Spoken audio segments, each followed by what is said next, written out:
திருச்சிற்றம்பலம். தென்னாடுடைய சிவனை போற்றி, எந்நாட்டவருக்கும் இறைவா போற்றி. அனைவருக்கும் வணக்கம்.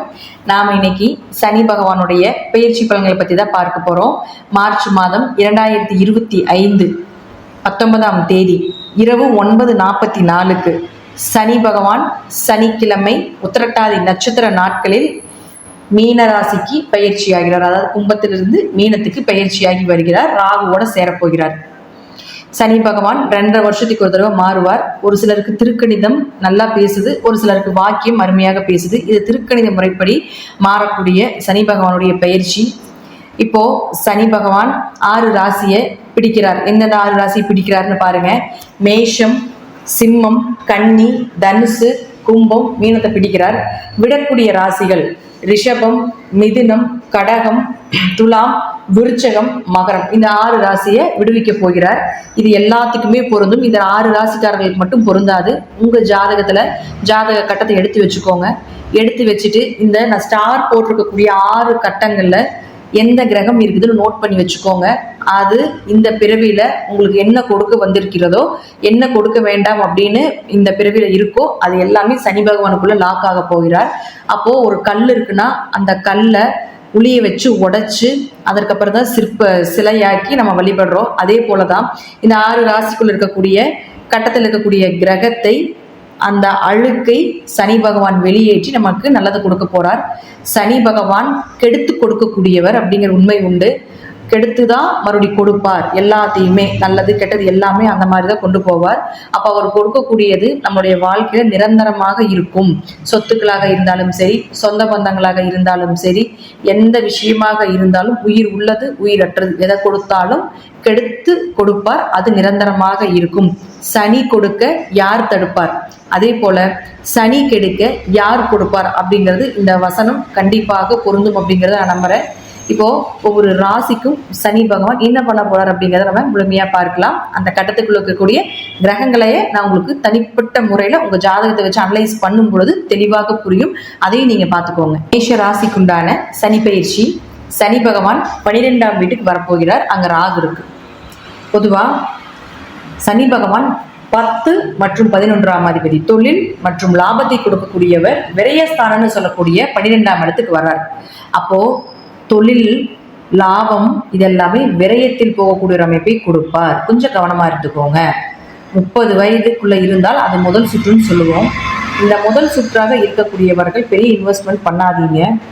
பெரிய அளவுக்கு தொழில வேற ஒரு பிரான்ச் பண்றோம், அதற்கு அடுத்த கட்டத்துக்கு போறோம் அப்படிங்கிற விஷயமெல்லாம் எதுவுமே பண்ண வேண்டாம்.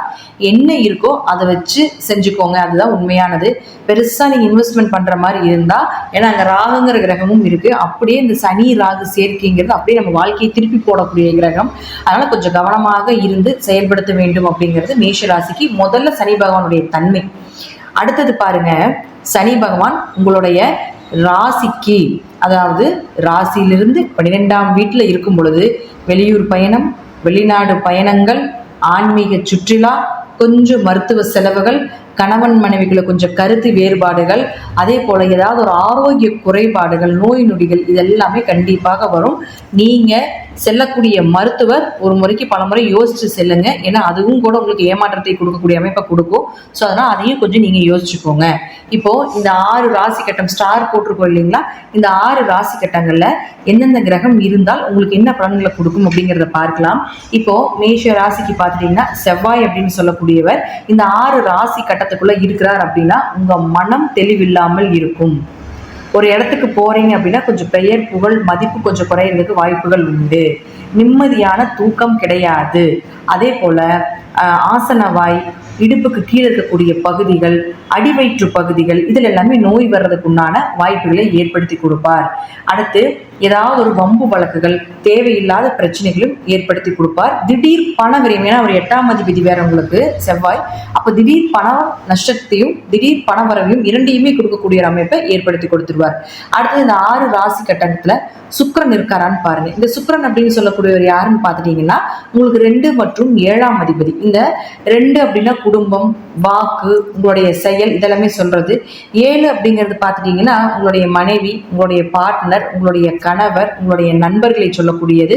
அது மட்டும் இல்லாம உங்களுடைய 2வது குழந்தையை சொல்லக்கூடியதும் இந்த 7ஆம் இடம் தான். அப்போ இந்த 6 ராசி கட்டத்துக்குள்ள, அதாவது ஸ்டார் போட்டிருக்கக்கூடிய 6 ராசி கட்டத்துக்குள்ள உங்களுக்கு சுக்கிரன் இருந்தாலும் குடும்பத்துல கொஞ்சம் பிரச்சனைகள், தேவையில்லாம ஏதாவது வாக்குவாதங்கள் பண்ணி குடும்பம் பிரிவினைக்கு உண்டான ஒரு அமைப்பு, திருமணம் வரன் எதிர்பார்த்தபடி நடக்காம இருக்கிறது, பார்ட்னர் போட்டு தொழில் பண்ணிட்டு இருக்கீங்க அப்படின்னா அந்த பார்ட்னருக்குள்ள ஏதாவது ஒரு பிரச்சனைகள் வரக்கூடிய ஒரு சூழ்நிலைகள், நண்பர்கள் எல்லாமே உங்களுக்கு எகெயின்ஸ்டா திரும்பி உங்களுக்கு பின்னாடி முதுகுல குத்த வேண்டிய ஒரு சூழ்நிலைகள், இதெல்லாமே கொடுத்துருவார்.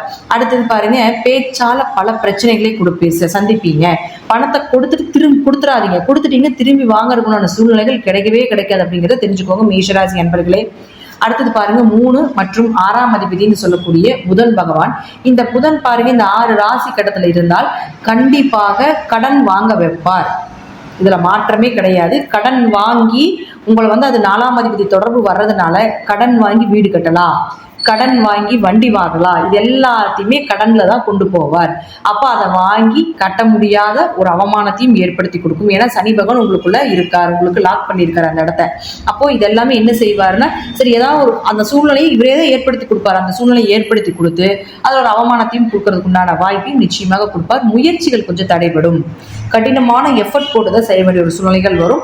அதே போல 3ஆம் இடம் அப்படிங்கிறது பார்த்துட்டீங்கன்னா, இந்த புதன் இந்த 6 ராசி கடத்தில் உள்ள கண்டிப்பாக உங்க கூட பிறந்தவங்க நம்பாதீங்க. ஏதாவது ஒரு வழியில நிச்சயமாக உங்களுக்கு தொல்லைகளாக இருக்கும், ஏதாவது ஒரு ஏமாற்றத்தை கண்டிப்பாக கொடுப்பார்கள். அதனால உங்க கூட இருக்கக்கூடிய நண்பர்களையும் நம்பக்கூடாது, உங்க கூட பிறந்தவர்களையும் நம்பக்கூடாது அப்படிங்கிறத தெரிஞ்சுக்கோங்க. அடுத்தது பாருங்க, உங்களுக்கு சந்திரன் அப்போ 4ஆம் அதிபதி சந்திரன் அவர் உங்களுக்கு உள்ளேயே இருக்கும் பொழுது கொஞ்சம் ஆரோக்கியத்தில் கவனமாகிருங்க அப்படிங்கிறத முதலே சொல்லிட்டேன். சரியான சூரியன் இந்த ஸ்டார் போட்டிருக்கக்கூடிய கட்டத்தில் இருந்தால் கண்டிப்பாக சூரியனுக்கு சனி நேர் பகை கிரகம். அப்ப நம்ம தெரிஞ்சுக்க வேண்டியது என்னன்னா, அப்பாவினுடைய ஆரோக்கியத்துல கொஞ்சம் கவனமா இருங்க. அடுத்தது பாருங்க, உங்களுக்கு 5ஆம் இடங்கிறது குழந்தைகள்னு சொல்றோம். அப்ப குழந்தைகளுடைய படிப்பு சார்ந்த விஷயங்கள், குழந்தைகளுக்கு உண்டான தேவைகள், இதெல்லாமே பார்த்து செய்ய வேண்டிய சூழ்நிலைகள். அதுல ஏதாவது ஒரு மந்தத்தனம் குழந்தைகளுடைய படிப்புலையோ குழந்தைகளுக்கு அடுத்து செய்ய வேண்டிய ஒரு விஷயத்துல மந்தத்தனம் ஏற்படுறதோ இதெல்லாமே கண்டிப்பாக நடக்கும். குடும்ப ஒற்றுமையில கொஞ்சம் குறைபாடுகள் இருக்கும். அடுத்தது குலதெய்வம்னு சொல்றோம் 5ஆம் இடத்தை. அப்ப குலதெய்வத்தினுடைய ஆசைகள் கொஞ்சம் குறையறதுக்கு உண்டான வாய்ப்புகளும் அல்லது குலதெய்வ கோயிலுக்கு போக முடியாத ஒரு சூழ்நிலைகளும் நிச்சயமாக ஏற்படுத்தி கொடுப்பார்.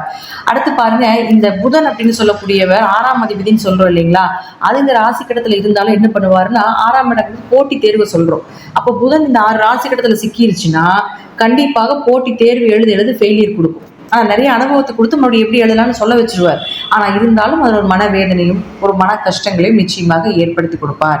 அடுத்து பாருங்க, உங்களுடைய ராசிக்கு 9 மற்றும் 12ஆம் அதிபதினு சொல்லக்கூடிய குரு பகவான் இந்த 6 ராசி கட்டத்தில் இருந்தால் நிச்சயமாக தந்தை சார்ந்த பூர்வீக சொத்துக்கள், பூர்வீகத்தில் இருக்கக்கூடிய ஊர் அல்லது அந்த பூர்வீக சொத்து பாக பிரிவினைகள் இதுல எல்லாமே பிரச்சனைகளை கொடுப்பார். அதுல ஒரு தீர்வும் கொடுப்பார்.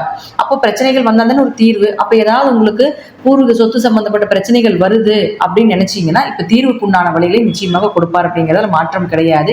இருப்பினும் தந்தையினுடைய ஆயுள், தந்தையினுடைய ஆரோக்கியம் இதெல்லாம் கொஞ்சம் கவனமாக இருக்க வேண்டும். வெளியூர் வெளிநாடு பயணங்கள், வேலை சார்ந்தது, அதே போல படிப்பு சார்ந்த விஷயத்துக்கு எல்லாமே தொடர்புகளை ஏற்படுத்தி கொடுப்பார். அங்க 12ஆம் இடத்துல ராகு இருக்கிறதுனால நிறைய ஏமாற்றத்தையும் கொடுப்பார். அதனால ஒருத்தர்கிட்ட நீங்க பணம் கொடுக்குறீங்க, வெளிநாடு போறதுக்கு வெளியூர் போறதுக்கு யாரையா ஒருத்தரை நம்புறீங்கன்னா உங்க தசாபுத்தி பார்த்துக்கோங்க. அந்த ஆள் நல்ல ஆளா கெட்ட ஆளான்ட்டு ஒரு முறைக்கு பல முறை யோசிச்சுட்டு மறுபடியும் பண்ணுங்க. அதற்கப்புறம் நீங்க பணத்தை கொடுக்குற மாதிரி இருந்தாலோ அதனுடைய தொடர்புகளை ஏற்படுத்திக் கொள்ளக்கூடிய ஒரு சூழ்நிலைகள் வந்தால் யோசிச்சுட்டு முடிவெடுங்க அப்படிங்கிறது ஒரு உண்மை. அடுத்தது முதலே சொல்லியிருக்கேன், சனி பகவான் 10 மற்றும் 11ஆம் அதிபதியா இருக்கிறதுனால தொழில புதுசா தொடங்காதீங்க, விரயத்துல கொண்டு போய் விட்டுரும். தீராத நிறைவேறாத ஆசைகள் அப்படிங்கிறது 11ஆம் இடம் தான். அப்ப அந்த 11ஆம் இடம் அப்படிங்கிறது ராகுவோட ஜாயிண்ட் ஆகும் பொழுது நிறைய ஆசைகள் கொடுக்கும். அதை பண்ணலாம் இதை பண்ணலாம் அப்படின்னு சொல்லி பெருசா காட்டி ஒண்ணுமே இல்லாம பண்ணிருக்குள்ள. அதனால கொஞ்சம் கவனமாக இருந்து செயல்படுத்தணும் அப்படிங்கிறத தெரிஞ்சுக்கலாம். ராகு இங்கிருந்து இங்க வர வரைக்கும் கொஞ்சம் கவனமா இருங்க. அப்பெல்லாமே ஆசைகளை காட்டி தூண்டி உங்களை மோசம் செய்யக்கூடிய நிறைய விஷயங்கள் மேஷராசிக்காரர்களுக்கு நடக்கிறதுக்கு வாய்ப்புகள் உண்டு. ஸோ மேஷராசிக்காரர்கள் சனி பகவானுடைய பிரிவில் இருக்கிறதால முதல் சுற்று கவனமாகிடுங்க. இரண்டாவது சுற்று நல்ல அனுபவங்களை கொடுக்கும். அதே போல பணவரவு, தொழில் வளர்ச்சியை கொடுக்கும். மூன்றாவது சுற்றாக இருந்தால் கண்டிப்பாக உங்களுக்கு உடல் ஆரோக்கியத்தை கெடுப்பார். மருத்துவ செலவுகள் நிறைய உண்டு அப்படிங்கிறத தெரிஞ்சுக்கோங்க.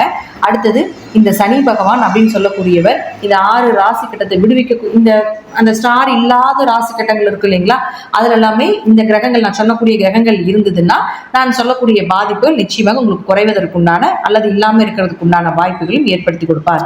உங்க தசாபுத்தி ஒருக்க செக் பண்ணிக்கோங்க. ராகு திசை, சனி திசை, செவ்வாய் திசை, சூரிய திசை, சந்திர திசை, இது போல சனி பகவானுக்கு பகையாக இருக்கக்கூடிய திசைகள் வரும் பொழுது கொஞ்சம் கவனமாக இருந்து மேஷராசிக்காரர்கள் செயல்படுத்திக்கோங்க.